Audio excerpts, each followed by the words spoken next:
पटका दे सबको एक एक धर्मेंद्र जी को दे दो एक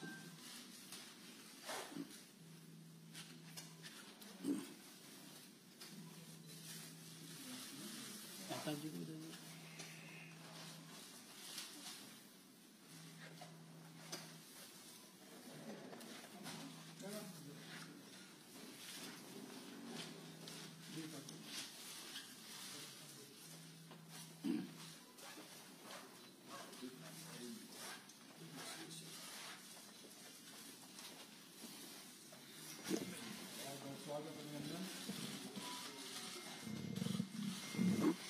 समस्त को मोर नमस्कार।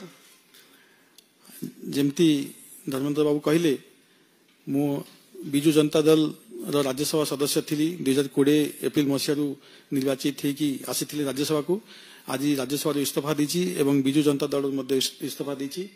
आज बीजेपी जोटा पृथ्वीर बृहत्तम राजनीतिक दल से आज सामिल होगी मत बहुत खुशी लगुच गर्व अनुभव करुच्ची।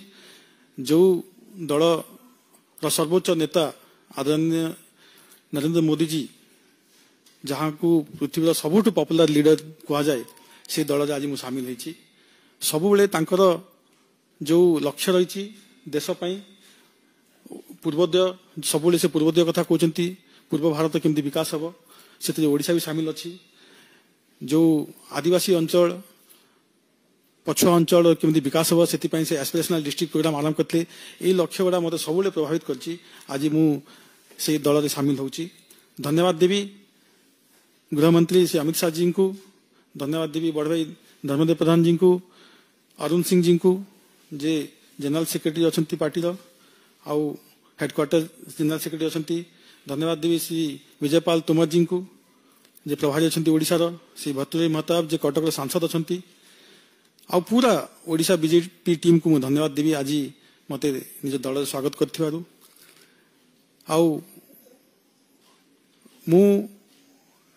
माननीय मुख्यमंत्री पूर्व मुख्यमंत्री ओडिशार एवं बिजु जनता दल सभापति श्री नवीन पट्टनायक को भी धन्यवाद देवाक चाहूँगी। यही मुहूर्त में मत राज्यसभा पठे मत सुजोग दे जो राज्यसभा ओडिशा विशेषकर केवीके कलाहांडी अंचल जो समस्या विषय वस्तु को नेशनल स्टेज रे पार्लियामेंट उपस्थापना कर जो सुजोग मुझे पाई से धन्यवाद देवाक चाहूँगी।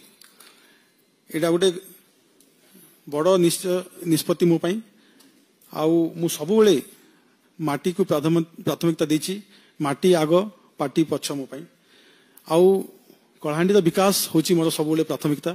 मु विदेश बहुत वर्ष विदेश रही जिते भारत फेरली कलाहांडी विकास पाई निजकू संपूर्ण भावे मु डेडिकेट करने राजनीति को आसली समाज सेवा एवं पब्लिक लाइफ को आसली। आउ मु देखुची जिते कलाहांडी विकास जमी हो पार कथा सेमती हो पारुनी कहीं जो प्रकार लूट जो प्रकार दुर्नीति कलाहांडी चली किसी असाधु बेपारी किसी सरकारी कर्मचारी आंकु समर्थन दौले बिजु जनता दल किसी नेता जिला स्तरीय नेता एवं राज्य स्तरीय किसी नेता हजार हजार कोटी टंका लूट होती कलाहांडी आप बाली कहतु विषाक्त छतुआ कहतु स्टोन क्वारी कहतु आदिवासी दलित मान जमी हड़प कथा कहतु टेंडर फिक्सिंग कथा कहतु आगामी दिन में तार विस्तृत देवी मु डाटा केमती हजार हजार कोटी टंका कलाहांडी लूट होती से मु बहुत बार स्वर भी उठे आमर मो पूर्व दलर नेतृवृंद को या विषय में अवगत भी करेछि किंतु मु देखली जितेबाला किसी कार्य होनी मु बाध्य होइकि आज निज जिलार स्वार्थ पाई आज मते एई निष्पत्ति नवाक पड़ी। आउ प्रधानमंत्री नरेंद्र मोदी जो लक्ष्य विजन अच्छी विकसित भारत विकसित ओडिशा सेटा मते प्रभावित करछि।